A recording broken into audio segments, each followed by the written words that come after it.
Welcome to the Chat Cinema Podcast. This is an episode concerning the Berlinale, and we're doing a wrap up. We're here with Stephen Yates. He's a contributor to the Black and Paper and the Chat Cinema Podcast. Stephen, what were your overall impressions of the festival now that it's coming to an end? Well, ultimately, Greg, having gone to the Berlinale annually now for something like 17 years, it was kind of as expected. I think you bring your own expectations to something on a personal level, but in the past there seems to be a sort of lot of repetition, which of course you get with festivals anyway. The way it's organised, the people in the hotel, the hospitality, the security. It seemed to go smoothly enough, but there was fears that the actual program itself, the all-important part of the program itself, was a bit low-key and a bit meh in terms of reaction. But it was okay. Nothing nothing to set the world alight. I think maybe the festival director Trisha Tuttle, bringing her in immediately, she's probably relieved to have got through it. Yeah. Relatively unscathed, apart from, of course, the German media, which obviously like to, it's not new that they really sort of turn on a festival director, and they've done that immediately with Trisha this time. So, yeah. But other than that, it was okay. It was kind of, okay. Well, I agree with what you said. I think the reviews have been mixed. I read one of the Berlin papers. They said 3/4 of the films in competition were really bad. I didn't see anything in competition, so I can't say. Well, I think the films in competition, even under Dieter Koslik, before he ended, and then the double festival directors took over, his sort of choice of films in competition were a bit obscure. It seemed to sort of mix the really commercial with the really obscure, where like you would have thought something like the Berlinale would be something in between. Like you'd have kind of sort of art films, but also like accessible art films. And I thought that Dieter always seemed to go to two extremes. You'd have something like George Clooney, something really, really commercial, or something like adapted from a novel, all very pleasant and everything for the, of course, for the wider public. But with Trisha, that even seems to be going, I don't know, sort of narrower. It's almost like the competition has become a second. What used to be encounters is now the perspective section, which is obviously changed the name to. But rather than the section that was perspectives being complementary to the competition, it's almost like the competition is complementary to perspectives. It's kind of obscure now. It's a bit harder. I can't quite get my head around it in terms of the programming.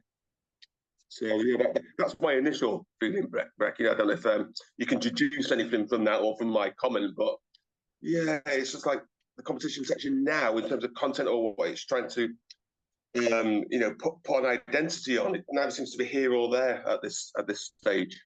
Oh, well, that's an interesting point of view. Like, I wish I honestly can say, like, I didn't see any movies. I'm saying that again, so I can't really criticize Trisha on her film choices. So don't anyone scream at me. Because you had Richard Linklater and his film Blue Moon, which would be a sort of obvious choice to the competition section because it's people that you've heard of. Obviously, to get people to the Berlinale, to get people attending, you need, there needs to be some attraction there because it's going to be a commercial audience as well.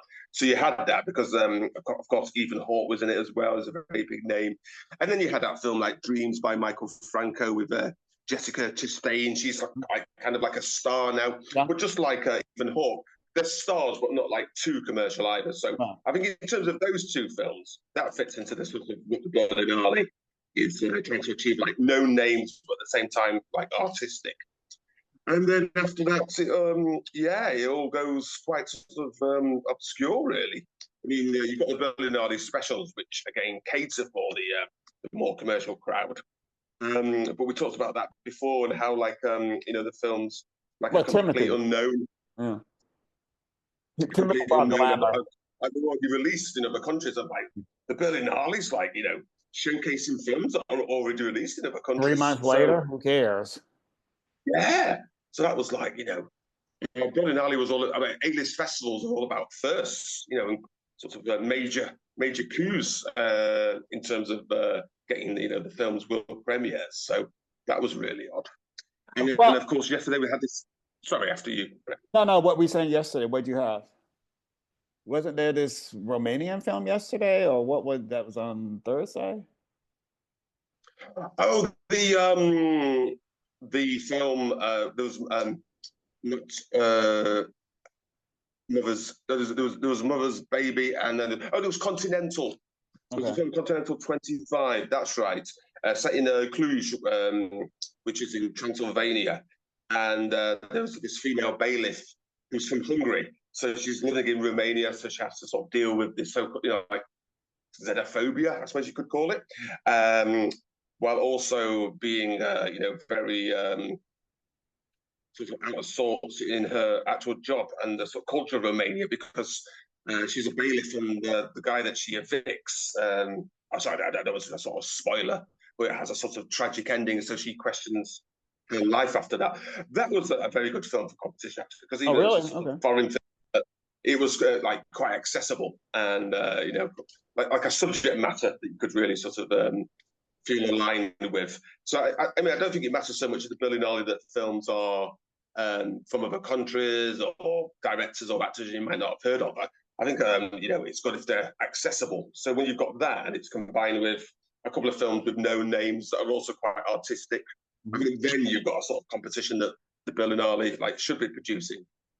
But I don't know. Some of the choices, it seems, I mean, as we said before, it seems some of the choices were compromises because of course, they had to make up, like, what is it, the sort of 18 films, or 18, 19 films in competition. And I guess sometimes, there wasn't enough films available, so they just had to get what they could.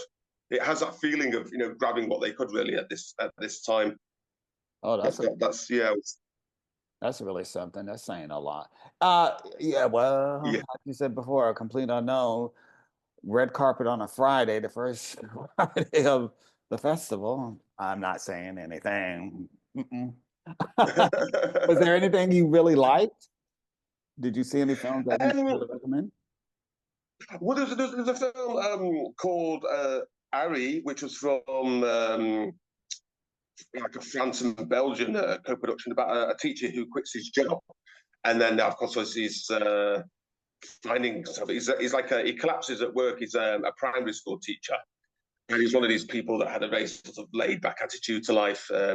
Anyway, like very sensitive, but of course, it seems to comment on the Generation X people who later in life find it sort of difficult coping with the fast pace of technology, the way the sort of the world is, and he seems to be sort of symptomatic of that. So I thought that was kind of like, as a Generation X, I thought that was quite a very good sort of character study, and someone you could sort of align with, somebody who kind of feels sort of alienated from the world, a sort of caring person in a caring industry like teaching, primary teaching, but ultimately the pressure makes them give up. And then not just that, how society treats them afterwards, like the friends and the family. So I thought that was a very good character study, and also it's again sort of fits into my idea of what a competition film at the Berlinale should be like. Quite accessible, but of course represented from different countries across the world. Oh, So that do you one I think that will? particularly liked. And there was another one called, also concerning school. There was another one called Dreams, which was from Norway. And it's about this coming of age, this teenage girl who falls in love with her female teacher. So that's also that was also very, very interesting. Sort of touch certain topics across the board. Of course, being underage, but of course, a female teacher sort of becoming self-aware, as it were. I'm sorry, a female student becoming self-aware when involuntarily she falls in love, like privately, she falls in love with her school teacher. So, Oh, so that made for an interesting character. I mean, the subject has to be the subject is good, subject is interesting, but of course the performances has to do justice to that. Otherwise, it's not worthwhile. But I thought they did that very well. The Norwegian film, it's called Dreams in British. Yeah. Dreams, there's no region. Okay, so we'll have to make a point of telling everyone Dreams from Norway. And do you think it's Yes. a Golden Bear winner? What do you think will win the Golden Bear? Well, the Golden Bear always seems to be this in the past, the Golden Bear always seems to be this obscure film. So my take, this is one film I didn't get to see, but there's a German film called What Mariella Knows, which seems to be the critics' favourite, and I think it will win some awards. But I wouldn't imagine it will win the Golden Bear because being German, Berlin has always been sort of a bit sensitive about awarding its own, its own productions, like the top prize. So I think it will win awards, but without actually winning the Golden Bear. As for the Golden Bear itself, there's Ukrainian film Timestamp. So, being a production of and concerned about Ukraine, I think that's got a chance. There's an Argentinian film I saw called The Message. It's about a child's sort of special gift for reaching like animals in the afterlife, like being like a medium.